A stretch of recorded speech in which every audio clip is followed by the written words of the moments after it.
السلام عليكم ورحمة الله وبركاته. والشمار كفونا جالة تمتوتا في كباجام توتا أمة أورمو جرجت بكون سنجر تانيتي نجا في كباجان كي كان أني كل رامد اسم برهاجة وسنين تجاور كريستان اللي بقى نجا زرات تاني نجا كي في كباجان كي بكون سنجر تانيتي اسم براجرات تجا أمة جلالة أمة كباجا وردفتو تكيا قوتو ما كي سنجر سنجالة لا جلال ما رجع والنباس اللي كباجا meeshaa bareedduu xiqqishuu birrii xiqqoon illee meeshaa bareeda hanga isin barbaachisu bitachuu hin dandeettan. Obboleettiin teennallee har'a akkuma isin beektan wantuma xiqqoodhaan haadhaa fi obboleeyyan fi gammachiista jirti. Rabbi sirra haa jaalatu jecha maashaallah isin jecha obboleettiin teennaan rabbi si haa kabaju kabajamii haati teellee irraa jaalatti irraa gammaddi jedhee abdii guddaa waan qabuuf obboleeyyan teellee akkasuma siif gammaddi. maashaallah waan bareedaa hojjettee akkanuma itti fufi haalli kan kee bareedaadha amalli keellee bareedaadha akkanuma itti fufi maatii kan keellee akkanuma kabajiiti akkanumatti gammachiisisin jedha akkasuma immoo anillee akkumatti na ajajjatti meeshaa bareedaa fi meeshaa kwaalitii bareedaa ta'e qabadhe siif deessudha jechuudha. Obboleettiin tiyallee keessaan argitee jaalattee jirti irraa gammaddee jirti isinillee hin jaalatan ture abdii guddaa qaba asumaan obboleettii tiyaa asumaas hordofu jedha. naannoon jiru shabakaa hin qabu. Silaa guyyaa achi dhaqxisaan haadhaa fi haadhatii na dubbisiistee akka isin itti gammadde irraa ilaalaa garuu naannoon kee shabakaa hin qabu naannoo jirti. Rabbi fataratti si haa baasu cinqaa keessallee rabbi si haa baasu si jecha firaashiin isii kinoo akkana fakkaata jechuudha maashaallah. Firaashii hedduu bareeduu fi beektiraasii qaba jechuudha. Maashaallah haala bareedaa kanaan qabadhee fidee jira. Baay'ee bareeda hedduu bareeda jechuudha. Namoonni barbaadan akkanatti hojjechiifachuu hin dandeessan argitanii baay'ee bareeda hedduu bareeda kun argitan kanatti bareeda jechuudha. Maal kana qofaa masoobii kun asirra suuraa jechuudha. Masoobii buddeenaa, masoobii daabboo haala bareedaa kanaan jechuudha. Akkana dhiyaatee bareedee jira jechuudha. Akkanuma maal kana qofaa sarpiraayiziin isiillee kinooti. Kana haalli kan obboleeyyaniillee hin jira jechuudha. Maashaallah kana gaa isii haa ta'u jecha. Rabbi si haa gammachiisu maatiin kan si gammachiiste sin jedha obboleettii teennaa akkana fakkaata maashaallah hedduu bareeda. As biratti wanti isin himuu barbaadu rakabootiin tokkoffaan kana qaba jechuudha. Lammaffaan kana as biraa hin qabu. Yeroo baay'ee yeroo deebisin himee jira rakabootiin oriijinaaliin kana jechuudha. Rakabootiin tokkoffaan kana maashaallah hedduu bareeda waan ta'eef as biratti jalqaba firaashii kan isin himuu barbaada jechuudha. As biratti firaashii kan isin himuu barbaada. Tiraasiin isaallee kinoo kana jechuudha. Tiraasiin hedduu bareeddi haala kanaan argitanii akkuma firaashiitiif maachii taate maachii tiraasii guddoo taate isin dhiyaatee jirti hedduu bareeda jechuudha. Namoonni jechuu barbaadan kinooti haala kanaan bareedduu sana jechuudha isin jedha.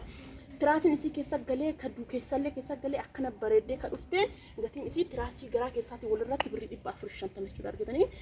Ispoonjiin garaa keessallee keessa galee kana wajjin birrii 450 jechuudha. Hedduu bareeda firaashiin kun jechuudha. Firaashiin 12 firaashiin afurii fi tiraasiin 12 birrii 22 fi 400 jechuudha. Hedduu bareeda argitanii maashaallah baay'ee bareeda. Rabbi si haa gammachiisu sin jedha obboleettii teennaa akkasitti hojjechiifte maatii ofii haala kanaan gammachiistee jirti maashaallah kana gahaa ta'uu fi warraaf illee hedduu bareeda jechuudha argitanii. Maashaallah baay'ee bareeda. Warra jechichuu barbaadan illee ajajadhaa sin jedha argitan kana beektiraasii hedduu bareeda argitanii baay'ee bareeddi. Ani jaalladhee jira waan taateef maashaallah baay'ee bareedduudha. Bareedduu tana ajajadhaati. Maastii keessanillee yoo ittiin gammachiisuu barbaadan ofii keessanillee yoo ajajachuu barbaadan ajajadhaa sin jedha baay'ee bareeddi hedduu bareeddi jechuudha. Ani dhugaa jaalladhee jira. Namni hin jaalanne hin jiru as keessa argee jechuudha hedduu bareeddi. Akkuma isin himee kana tiraasii ispoonjii garaa keessaatiin akkasuma ammoo namni ispoonjii garaa keessaa hin barbaannu jettan birrii 300 jechuudha. Birrii 300 jechuudha. Carqeen gubbarraatiin bichaan birrii 300. Namni ammoo tiraasii garaa keessaatti walitti barbaannettan birrii 450 qopheeffatanii bitachuu dandeessanii as biratti argitanii fireeja kana jechuudha. Obboleettiin teenya fireeja bitan kan 2 3 afurii 5 6 jechuudha. Obboleettiin teenya fireeja kana jette inni biraa ammoo as biraa rakabootii hedduu bareedaa akka ta'e jechuudha. Oriijinaalii jechuudha kan argitanii. Lammaffaan isaa hin bitatina kaartoonidha. Lammaffaan isaa kaartoonidha. Namni kana ofirraa hin qabne kan isin bitan kaartoonidha. Kana jidduu keessaa kan qabne sun kaartoonidha. Kana bicha zalaaqin isaa yoo ta'e yoo kan of keessaa hin qabaatin kaartoonidha. Yeroo baay'ee irra deebiin hin mul'isa. Rakabootiin kun rakabootii oriijinaalii kan ta'e jechuudha. Siinii isaa guutuu wajjin akkasuma ammoo kan jabanaa irra kaayanii saarvisii buna irratti kaayatan jechuudha. Saarvisii baay'ee qabata argitanii. Saarvisii hedduu isin kan qabatu jechuudha. Islaala. Saarvisii hedduu isinii qabata jechuudha. Haala kanaan yoo barbaadani akkana akka ittiin geessuu barbaadan jechuudha argitanii hedduu isinii qabate haala kanaan ittiin geessuu dandeettan saarvisii fireesii isinii qabata jechuudha. Hedduu bareeda. Bitadhaa isiniin jedha oriijinaali dhalle kwaalitii dhalle lammaffaan isaa anayyuu haa ta'u namni biraatu haa ta'u isinii bita koorti kaartoonidha argitanii kun saarvisiin mukni isaa duubarraa muka kaartoonii miti kun muka argitanii muka baay'ee orjinaalii ta'e duuba isaa kana argitan kaartoonii miti kun muka jechuudha muka orjinaalii muka aslii jechaadha garaa isaa keessillee kana qaba kun muka aslii waan ta'eef homaa takka hin ta'u bishaan illee yoo xiqqe homni hin fe'e yoo xiqqe homaa takka hin ta'u jechuudha kan kaartoonii sun garuu bishaan tuqee taanaan kaartoonii bishaan yoo tuqe akka ta'u argitanii inni sun kaartoonii jechuudha kun ammoo yoo orjinaalidha argitanii kan jabanaan irra taa'u isaallee kana jechuudha kan hixaanaallee kinuuti jalli isaa kaartoonii argitanii yaada gubbaan isaa kana uffisame gubbaan isaa kun ammoo sibiila kan hixaan itti aarsanii inni biraa ammoo maandajaadha maandajaalleen kinuuti jechuudha argitanii maandajaalleen isuma jechuudha maashaallah baay'ee bareeda namoonni jechuu barbaadan jedhaa isin jedha as biratti ammoo yoo garan as doorsisee isin mul'ise argitanii yoo garan as doorsisee isin mul'ise kinuuti bismillah kinuuti kun ammoo akka inni kana waan as keessa gurguraniif saniif bismaarii kana as itti godhan jechuudha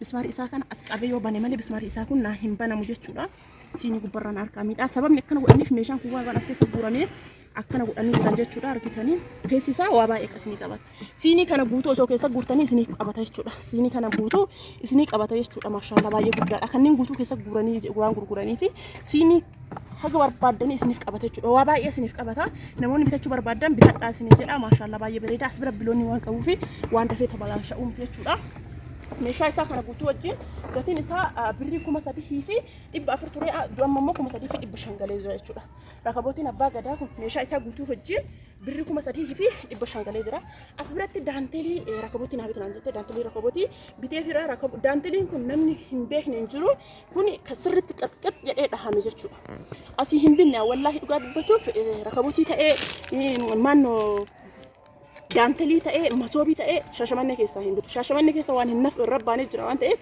boota biraa deemee bita jechuudha naannoo magaalaa biraa deemee bita kanama hedduu walitti qabadhee waan deemuuf jecha amma jimaa ta'een gaddaa deemee jira kanama jahaa walitti qabadhee deemee akkasi bitee fi deebi'ee jechuudha tiraanspoortiilee akkasi naa qallalata waan ta'eef daanteelii kanallee akkana bitee jechuudha daanteelii sana birrii 250 bite maashaallah baay'ee bareeddi birrii 250 bite gatiin isaa baay'ee rakasa argitanii birrii 250 bite gatiin isaa baay'ee rakasa innaan du'aadha jechuudha as biratti sufraan kun sufraa margaa ka hin buqqaanesan jechuudha innillee anillee isallee birrii 600 kumaa fi 600 bite jechuudha baay'ee guddaadha argitanii hanga duuba dirasii gahee jira as biratti siinii fannoo guddaan dhufee jira garuu gatiin isaa dabalee jira birrii 2,000 fi 700 jechuudha 2,000 fi 700 as biratti kennaa haadhaa fi abbaatii kennaa haadhaa fi obboleeyyaniiti argitanii kunniin ka obboleeyyan lamaanii fi kun ammoo ka haadhaati as bira akkuma isin argitan kana biyyaa qabaa maqarabaa qabaa gogoraa qabaa kana qaba jechuudha as biratti ammallee obboleeyyan lamaanii ammallee maqarabaa bittee jechuudha argitanii maqarabaa bira uffatan bitteef jechuudha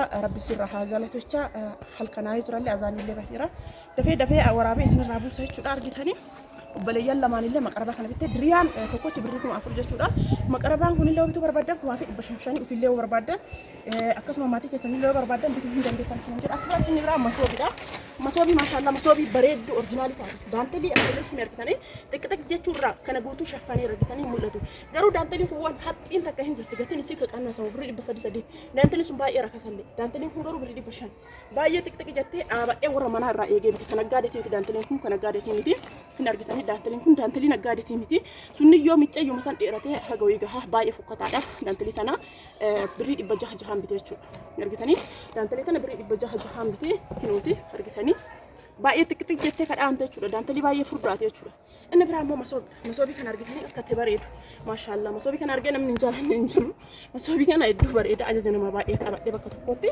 dhaqee hojjechiisa jechuudha akkanatti dhahaa isaa kanallee jechuudha qodaadha irra dhahame kun liizariidha liizarii irratti hojjechiisan jechuudha qodaan liizariidha maashaallah hedduu bareeda dhahaa isii argitanii hodhaan isaa baay'ee bareeda masoobii hedduu bareedduu fi orjinaalii taate jechuudha gatiin isaa birrii 3,000 kurreen isaallee argitanii kurree ciisaa sanii miti maashaallah argitanii hedduu bareeda kurree ciisaa sanii miti waan ta'eef baay'ee bareeda argitanii akka itti bareedu gatiin isaa birrii 3,000 inni biraa kadaaboo fi kadaabboollee akkasuma bareeda jechuudha argitanii maashaallah baay'ee bareeda safeediin isaa gubbaatii fi safeediin isaa jalaatii fi kurreen gubbarraa yoo wal fakkaatu baay'ee bareeda yoo galabaxanillee akkanattillee tokkuma argitanii yoo galabaxanillee tokkuma jechuudha argitanii akkanattillee tokkuma maashaallah baay'ee bareeddi walumaa galatti masoobiin tun birrii 2,000 fi 200 jechuudha garuu kagatiin isaa qannasuu hin jira.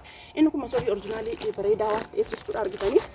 Fofokkataan sun kagatii qannasuu hin jira waan hin taane nama bituu hin barbaadu maalifillee jennaani gabaa kiyyaafillee hin ta'u ammoo namni sun waan ija ofiitiin argaa hin jirreef adaraa erganatti rakaa'ee waan bareedee bita jechuudha argitanii. Masoobii baay'ee bareedaa kana jechuudha. Namoonni bitachuu barbaadan bitaadhaas hin jira hedduu bareeda. Obboleettiin teennaa buna qabdi sukkaara qabdi jechuudha. Kan obboleeyyanii fi kan haadhaallee buna sukkaara qabdi. Bunni kiiloon takkatti birrii 100 galee jira jechuudha. Akkasitti bunni kiiloon takkatti birrii 100 galee jira. Haadhaaf kiiloo 2 bittee obboleeyyaniif kiiloo tokko bittee bunni kiiloon takkatti birrii 100 galee jira. Akkasitti bitee jira jechuudha. Maashaallah hedduu bareeda jechuudha. Namni bitachuu barbaadan bitadhaa sinii jira. Argitanii akkuma isin argitan kana sinii kunillee sinii kwaalitiidha. Bareedaadha sinii guddaadhaan sinii kun badee ture amma immoo gatii dabalee deebi'eera jechuudha. Namoonni jechuu barbaadan akkanumatti bitadhaa sinii jira. Lakkoofsi bilbilaa keenya 972 25 19 irratti heloo jettan gamanumaan argachuu dandeettanii isin jaaladha.